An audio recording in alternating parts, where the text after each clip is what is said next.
કેમ છો વિદ્યાર્થી મિત્રો? અભ્યાસ ઉધા લર્નિંગ એપમાં તમારું ખૂબ ખૂબ સ્વાગત છે.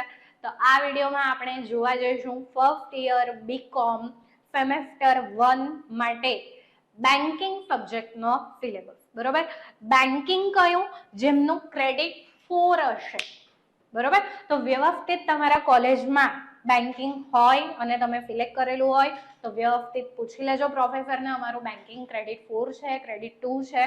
સિલેબસ એના આધારે તમારો રહેશે. બરોબર, ચાલો તો આપણે જોઈએ વીએનએફજી નું પરિપત્ર દ્વારા બહાર પાડવામાં આવ્યો છે આ સિલેબસ. એફઆઈ બીકોમ સેમ 1 સબ્જેક્ટનું જે પ્રોપર નામ છે એ નામ છે elements of banking and insurance paper 1. બરોબર, ચાલો કોર્સ ટાઈપ કયો છે? આ માઇનર છે અને ક્રેડિટ કેટલી છે? 4 ક્રેડિટ 4 એટલે કે 50 માર્ક્સ નું પેપર આવશે તમારું આ ક્રેડિટ 4 નું. બરોબર, ચાલો તો જોઈએ આપણે તો અલગ અલગ યુનિટ આપણને આપવામાં આવે છે, એકમ આપણને આપવામાં આવ્યા છે.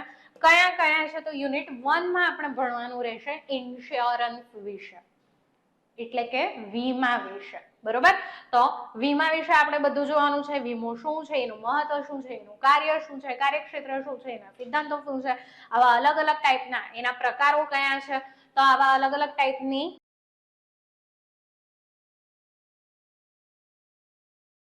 વસ્તુઓ વીમા વિશે આપણે જાણીશું, સમજીશું. બરોબર, એમનો ગુણભાર, આ યુનિટનો ગુણભાર છે 25%. આ ટકામાં આપેલો છે તમને ગુણભાર. બરોબર, એટલે કે લગભગ 12.5 માર્ક જેવું તમને અહીં પૂછાશે.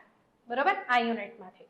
ચાલો તો વીમા વિશે જોઈશું. યુનિટ 2 માં આપણે લાઈફ ઇન્સ્યોરન્સ વિશે જોઈશું, એટલે કે જીવન વીમા વિશે. અલગ અલગ પ્રકારના વીમા હોય છે તે તમે યુનિટ 1 માં જોઈ લેશો.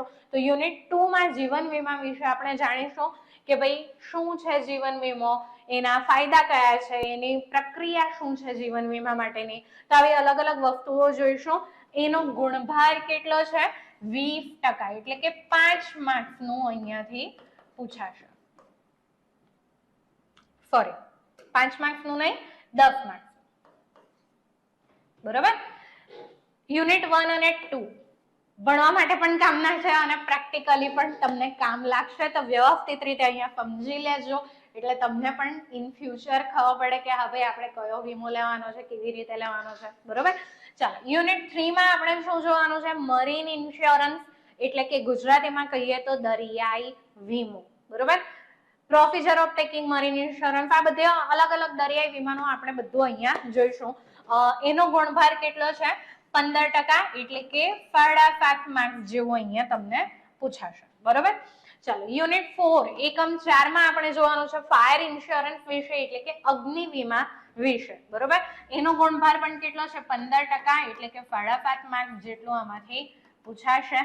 અને યુનિટ 5 ની વાત કરીએ આપણે તો યુનિટ 5 માં આપણે જોવાનું છે મોટર વ્હીકલ ઇન્સ્યોરન્સ, એટલે કે મોટર વાહન વીમો. આ પણ તમને પ્રેક્ટિકલી કામ લાગશે તમારા બાઇક, કાર વગેરે માટે ઇન્સ્યોરન્સ લેવા માટે. બરોબર, અહીંયા આપણે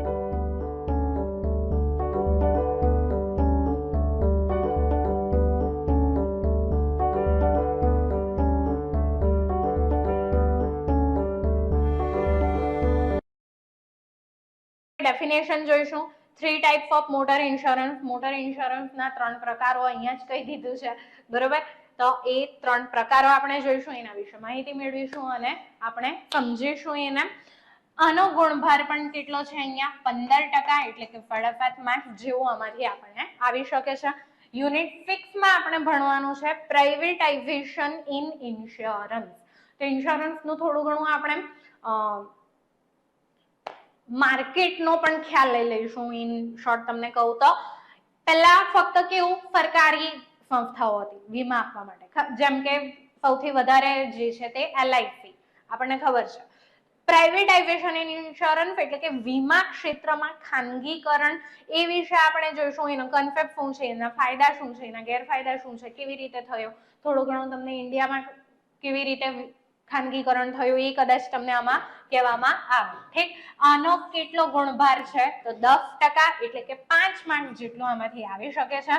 અને આની સાથે આપણે અહીં 100% પૂર્ણ થાય છે 50 માર્ક્સનું પેપર. તો આ રીતે આપણે અહીંયા જોવાના રહેશે. મેઇન યુનિટ 1, યુનિટ 2 અને યુનિટ 5 તમને પ્રેક્ટિકલી કામ લાગશે. જો કે મરીન ફાયર પણ કામ લાગી શકે છે જો તમે એ ફિલ્ડમાં જાઓ તો. બરોબર, ચાલો તો અહીં બેન્કિંગ પૂર્ણ થાય છે. પહેલેથી જ તૈયારી કરતા જજો, વાંચતા જજો અને મસ્ત રિઝલ્ટ આપણે લાવીએ. આવજો.